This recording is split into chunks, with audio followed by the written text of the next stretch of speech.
Hello. Very good morning दोस्तों, कैसे आप लोग? कैसी चल रही है पढ़ाई? आई होप आपकी पढ़ाई काफ़ी अच्छी चल रही होगी। So there was 2 days gap. So अभी हम वो दोनों दिन का like 22nd, 23rd and 24th का करंट अफेयर्स अभी हम डिस्कस करेंगे।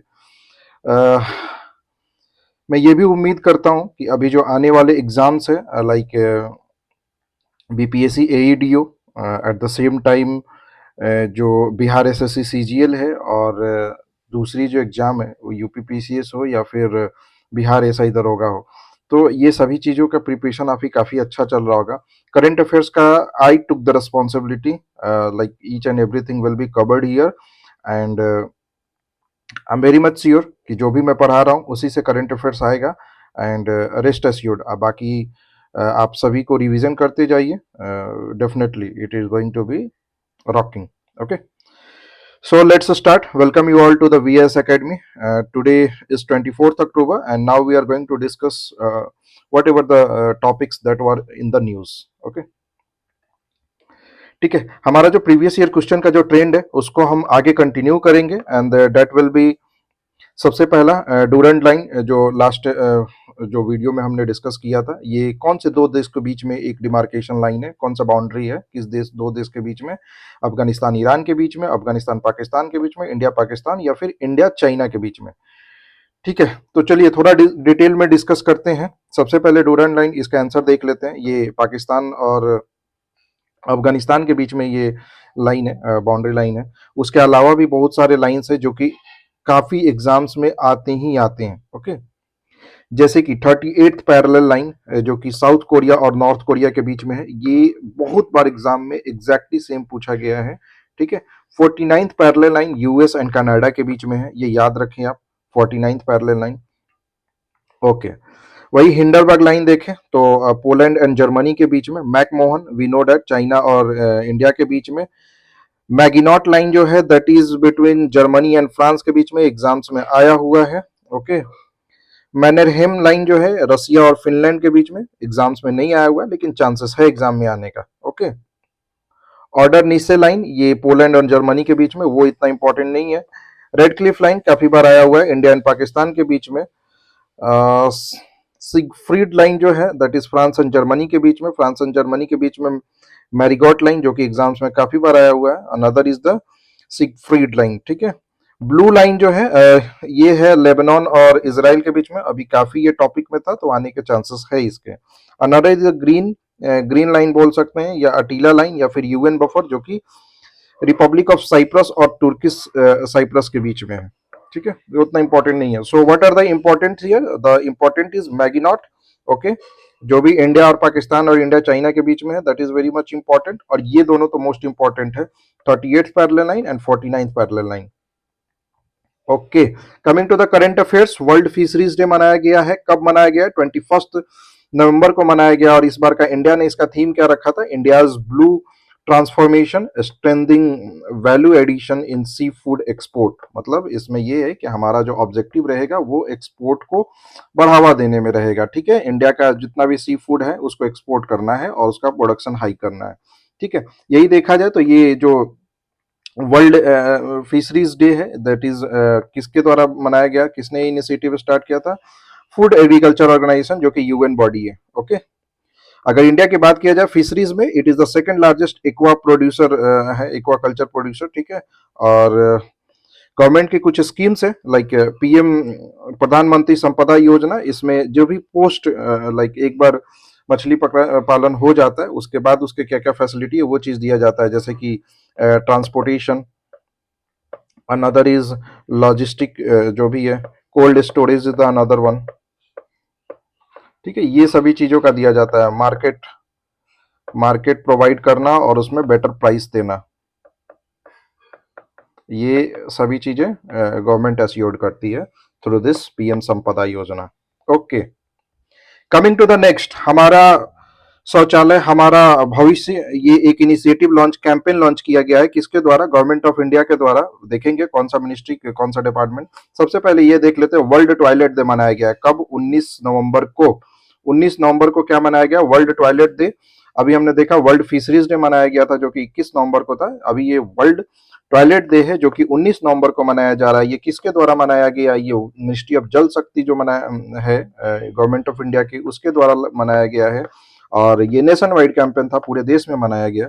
ऑब्जेक्टिव इसका क्या था कि जो रूरल ग्रामीण इलाकों में जो टॉयलेट है उसको अपग्रेड करना, थोड़ा और उसको बेटर करना, मेंटेनेंस करना, अगर जो खराब हो चुका है उसको मेंटेन कराना, सो दैट लोग उसको इस्तेमाल करते रहें।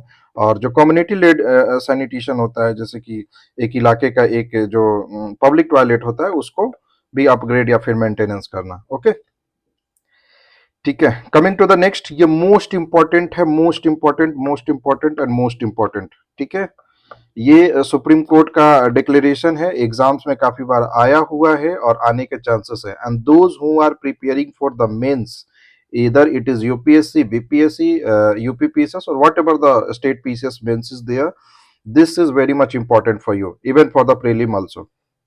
So थोड़ा समझते हैं इसको। सुप्रीम कोर्ट ने अभी एक गवर्नर और प्रेसिडेंट का जो पावर है उस पर क्लैरिफिकेशन दिया है। इवन जो सुप्रीम कोर्ट का प्रायर जो पहले का उसका जजमेंट था उससे भी उसने डाइवर्ट किया है, उसको देखते हैं। ठीक है, काफी लैंडमार्क जजमेंट था, काफी बड़ा जजमेंट था। 5 जज कॉन्स्टिट्यूशनल बेंच बनाया गया था और उसमें ये क्लियरिफाई किया गया कि जो भी पावर्स और फंक्शंस है गवर्नर के, उसके बारे में, जो कि आर्टिकल 200 जो कि गवर्नर के पावर होता है और आर्टिकल 201 जो कि प्रेसिडेंट का पावर होता है, उस पर एक क्लेरिफिकेशन दिया गया है। ओके, तो देखते हैं। सबसे पहला चीज, गवर्नर का जो पावर है, दैट इज जो कि आर्टिकल 200 में है, उसमें ये बोला गया है कि जब भी कोई बिल कोई स्टेट लेजिस्लेटिव से पास होता है, it goes to the governor for its assent, उनका असेंट के लिए जाता है। और गवर्नर के पास फिर 3 ऑप्शंस रहता है। एक ऑप्शन ये रहता है, या तो वो अप्रूवल दे, गिव असेंट, या फिर विदहोल्ड कर ले, उसको रोक अपने पास रख ले और कुछ समय के बाद उसको रिटर्न कर दे बिल को लेजिस्लेटिव को। लेकिन ये चीज रिटर्न मनी बिल के केस में नहीं होता है, he has to give the assent money bill के केस में। ओके, तीसरा ऑप्शन ये होता है कि वो रिजर्व कर ले उस बिल को और प्रेसिडेंट को भेज दे कि प्रेसिडेंट आप अपना कंसिडरेशन दीजिए इसमें, this is beyond my scope, your मतलब अप्रूवल इज रिक्वायर्ड। तो प्रेसिडेंट के पास चला जाता है, तो फिर प्रेसिडेंट उसको जो आर्टिकल 201 में है, प्रेसिडेंट के पास भी 3 डिसीजन होता है, या तो असेंट देता है, या फिर ये देता है, देती है, या फिर विदहोल्ड कर लेता है, या फिर रिजर्व कर लेती है।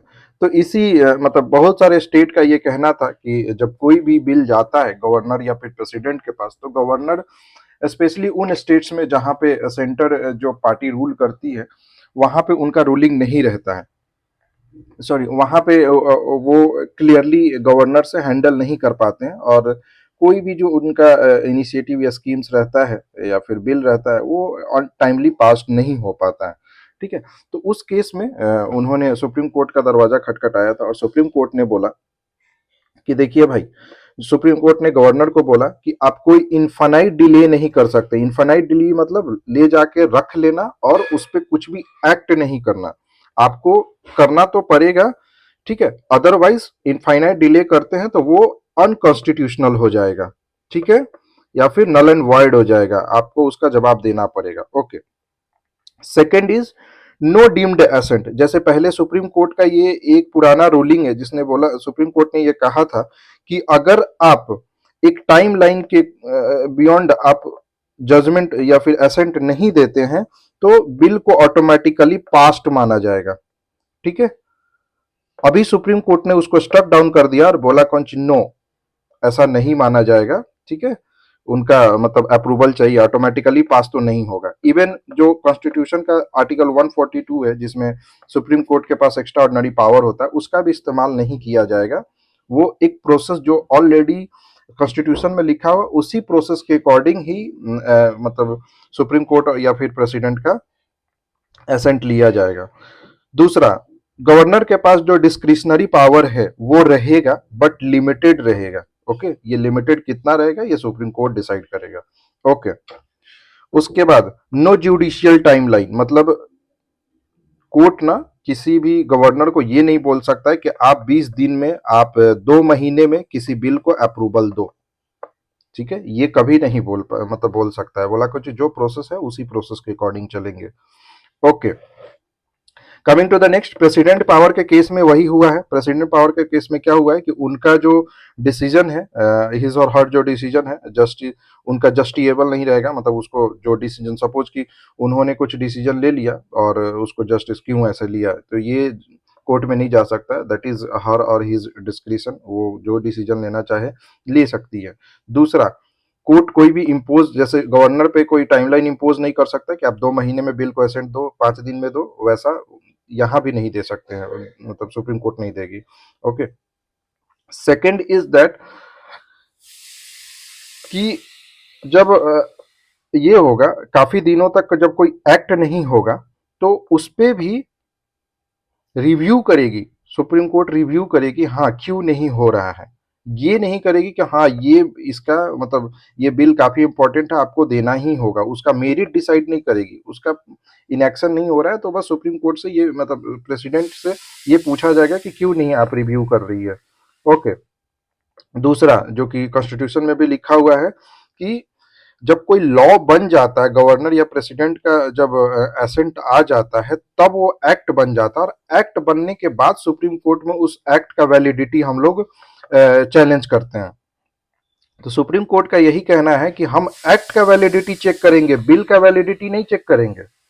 ठीक है, तो ये मतलब स्टेट्स को बोला गया है ये चीजें आप ध्यान में रखें विथ रेस्पेक्ट टू प्रेसिडेंट या फिर गवर्नर का बिल, और मतलब सॉरी पावर या फिर रिस्पॉन्सिबिलिटीज के केस में। ओके, ठीक है, चलते हैं नेक्स्ट।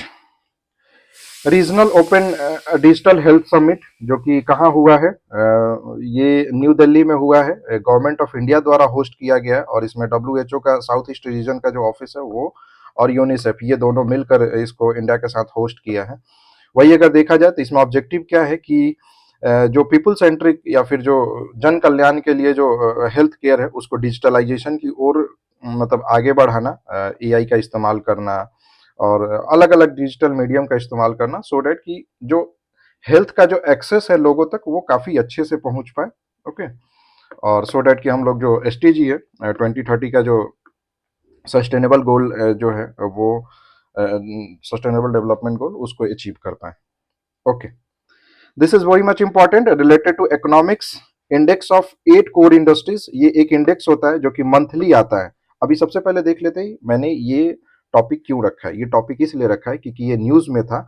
इंडिया का जो कोर इंफ्रास्ट्रक्चर आउटपुट है, जितने भी कोर मतलब एकदम जो इंडिया के जीडीपी में बहुत बड़ा, वैसे इंडस्ट्रीज जो बहुत बड़ा उनका योगदान है, उसका हम लोग डेवलपमेंट या फिर आउटपुट का जो ये है उसको आकलन करते हैं। तो ये एक इस बार का क्या हुआ है, अक्टूबर मंथ में काफी स्टैग्नेंट रहा है, मतलब रुक गया है डेवलपमेंट, 0% ग्रोथ हुआ है। तो वर्स्ट परफॉर्मेंस है अभी लास्ट 14 मंथ में, ये वर्स्ट परफॉर्मेंस है, सबसे खराब परफॉर्मेंस है।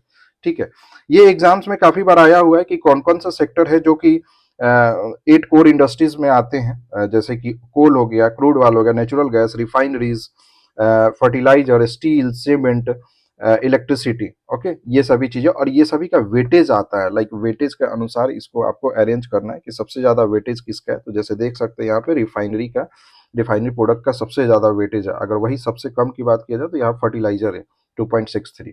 तो ये आता ही आता है किसका, कौन कौन से कोर इंडस्ट्रीज है और उनका क्या वेटेज है। ओके, थोड़ा ये इंडेक्स के बारे में देख लेते हैं। ये इंडेक्स एक मंथली इकोनॉमिक इंडेक्टर है, इंडिकेटर है, और ये क्या है, किसके द्वारा पब्लिश किया जाता है, office of economics adviser, OEA, जो कि ministry of commerce and industry के अंदर में आता है।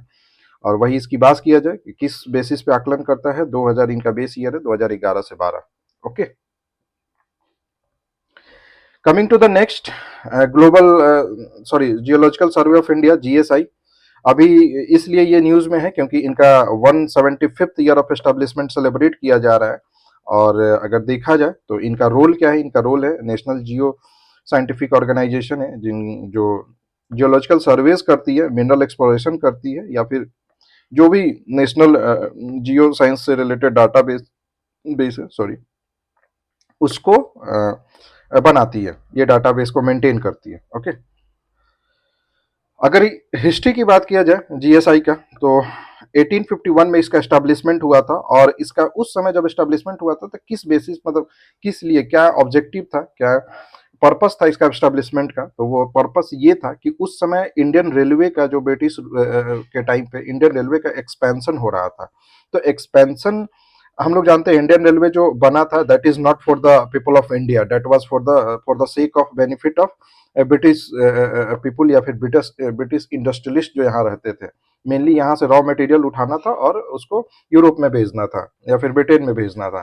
तो उसी पर्पस में ये इंडियन रेलवे का एक्सपेंशन किया गया, और वैसे जगह पे एक्सपेंशन किया जाए जहाँ कोल रिसोर्सेज थे, सो दैट वहां से कोल उठाए और पोर्ट तक ले जाए, और पोर्ट के बाद वो यूरोप उसको, या फिर जहां भी उन्हें भेजना है वो भेज सके। तो जूलॉजिकल सर्वे का इसीलिए एस्टैब्लिशमेंट हुआ कि वो कोल रिसोर्सेज को पता कर सके, सो दैट कि वहां तक हम इंडियन रेलवे को ले जा सके। Okay, coming to the next, 17 sorry 7 देशों ने ब्लू एनडीसी, मतलब नेशनली डिटरमाइंड जो कंट्रीब्यूशन रहता है उस चैलेंज में पार्टिसिपेट किया है, जैसे कि सिंगापुर, फ्रांस, उसके बाद the another is Britain, Brazil also. तो ये सभी लोगों ने ये ब्लू एनडीसी चैलेंज को ज्वाइन किया है। ये क्या है, एक ग्लोबल इनिशिएटिव है जिसमें कि जो ब्लू से आप समझ सकते हैं ओशन का जो ये है ना, क्लाइमेट है ना, उसको कंजर्व करना, ओशन के जो ऑर्गेनिज्म है, जो यू कैन से, चाहे वो वेजिटेशन हो या फिर एनिमल्स हो, उनको कंजर्व करना, कोरल हो उसको कंजर्व करना। तो इसके लिए हमने मतलब हम हमेशा जानते हैं पेरिस जो क्लाइमेट एग्रीमेंट था उसमें एनडीसी था, एनडीसी के तहत इंडिया ने भी काफ़ी एनडीसी अडॉप्ट किया हुआ है, नेशनली डिटरमाइंड कर्व। ये हम एक फ्रेमवर्क बनाते हैं जिसमें हम एक टारगेट रखते हैं कि इन्वायरमेंट के लिए हम क्या क्या करने वाले हैं, ठीक है। और उसी पर्पस में अभी इसको ऐड ऑन किया गया है कि हम एनडीसी में ब्लू जो ये है इकोसिस्टम है, लाइक ओशन इकोसिस्टम है, उसको भी ऐड करेंगे, और उसके लिए भी लॉ बनाएंगे, नेशनली एक फ्रेमवर्क बनाएंगे और उसको कंजर्व करेंगे। तो ये ब्लू एडीसी चैलेंज है। Okay, coming to the next, GI tag से रिलेटेड है। मेरठ का बुगले जो है बुगल, ये देखते होंगे लाइक मिलिट्री के जो रेजिमेंट में या फिर मिलिट्री का कोई सेलिब्रेशन होता है, परेड होता है, उसमें ये बजाया जाता है। ये मेरठ में होता है और इनको जीआई टैग दिया गया है, काफ़ी पुराना है, ट्रेडिशनली ये यूज़ करते आ रहे हैं। सबसे पहले जीआई टैग के बारे में देखते हैं। जीआई टैग एक मतलब एक सिंबल है, या फिर बोल सकते हैं एक टैग है जो कि प्रोडक्ट पे दिया जाता है, और उसको बोला जाता है ये किसी स्पेसिफिक ज्योग्राफिकल ओरिजिन से आता है, और इसका डुप्लीकेसी अगर करता है तो उस पर लीगल किया जा सकता है। अगर वही जीआई टैग की बात किया जाए तो इसको मेंटेन कौन करता है, देती कौन है, वही ministry of commerce and industry, और इसके एक डिपार्टमेंट है डीपीआईआईटी। ओके, तो वो इसको टैग को देती है। अगर वही जीआई टैग की बात किया जाए, it is regulated by geographical indication goods registration and protection act 1919 के तहत इसको दिया जाता है। और इसको इन्फोर्स कब किया गया था, 2003 में ये कानून लाया गया था। और जीआई टैग की बात किया जाए तो इसको 10 साल के दिया जाता है, और वो रिन्यूएबल होता है, मतलब 10 साल के बाद फिर से रिन्यू कर सकते हैं। और इसका रजिस्ट्री ऑफिस कहाँ पे है, चेन्नई में है। ओके, अगर बात किया जाए तो पहला इंडिया का पहला जीआई टैग वो दार्जिलिंग टी को दिया गया था 2004-5 में। और अभी करंट का स्टेटस देखा जाए तो यूपी के पास सबसे ज्यादा जीआई टैग है, followed by Tamil Nadu. Okay, Birsa 101 gene therapy, ये काफी न्यूज में था, और I am 100% sure this is going to be pasted exactly in the exam. Okay, so India का first indigenous CPA sorry CRISPR based जो जीन थेरेपी है, sickle cell disease के लिए बनाया गया है। और ये जीन एडिट करके बनाया जाता है, मतलब जीन में जो भी उसको ऐसा ही तरह से एडिट करो कि जो उसमें पहले डिसएडवांटेज था वो उसको एडवांटेज के मोड पे कुछ ऐड कर दिया जाए। ओके, तो जीन ये सिकल सेल थेरेपी क्या होता है, ये एक हेरिडिटरी ब्लड डिसऑर्डर होता है, जो कि स्पेशली इंडिया में ट्राइबल कम्युनिटी के साथ बहुत ही ज़्यादा झेलना पड़ता है, और ये डिजीज उनमें बहुत ज़्यादा होता है। इसीलिए जो 158th जो बर्थ एनिवर्सरी अभी चल रहा था इनका, बिरसा मुंडा का, हमारे ट्राइबल लीडर का, तो उनके जन्म तिथि पे ये सीएसआईआर द्वारा ये लाया गया है थेरेपी, और जिससे कि काफ़ी अफोर्डेबल हो गया है, लाइक काफ़ी सस्ता हो गया है। अगर बात किया जाए तो इसको किसने डेवलप किया, सीएसआईआर, आईजीबीआई, मतलब institute of genomic and integrative biology द्वारा। पार्टनर कौन सा इंस्टीट्यूट है? सीरम इंस्टीट्यूट, जो कि कोरोना वायरस में इनका काफी बड़ा कंट्रीब्यूशन रहा है। वही अगर बात की जाए तो sickle cell government of India ने टारगेट रखा है बाई 2047 तक इसको एलिमिनेट कर देना, इंडिया से टोटली खत्म कर देना है। ओके, कुछ शॉर्ट ये है करंट अफेयर्स, उसको देखते हैं। यूनाइटेड स्टेट्स ने ऑफिशियली डेजिग्नेट किया है सऊदी अरबिया को as a major non NATO ally. Okay, जैसे इसमें एक पाकिस्तान भी आता है ये मेजर नॉन नाटो एलाई में। इंडिया की बात किया जाए तो इंडिया इसमें मेजर जो नॉन नाटो एलाई है वो नहीं है, लेकिन इंडिया को 2016 में डेजिग्नेट किया गया था as a major defence partner, so that कि इंडिया जो भी यूएस के टेक्नोलॉजी है उसका एक्सेस कर पाए। ओके, ठीक है। रतन महल वाइल्ड लाइफ सेंचुरी है, ये कहाँ पे है? ये गुजरात में है, जो कि पहला मतलब स्टेट हो गया है इंडिया का जहाँ पे ऑल जो बिग कैट्स जैसे कि एशियाटिक लाइन हो गया, लियोपार्ड हो गया या फिर टाइगर हो गया, ये तीनों एक साथ पाया जाता है एक स्टेट में। ठीक है, तो ये बहुत इंपॉर्टेंट है। दाऊद डिस्ट्रिक्ट में, जो कि सेंट्रल गुजरात और मध्य प्रदेश के बॉर्डर करती है।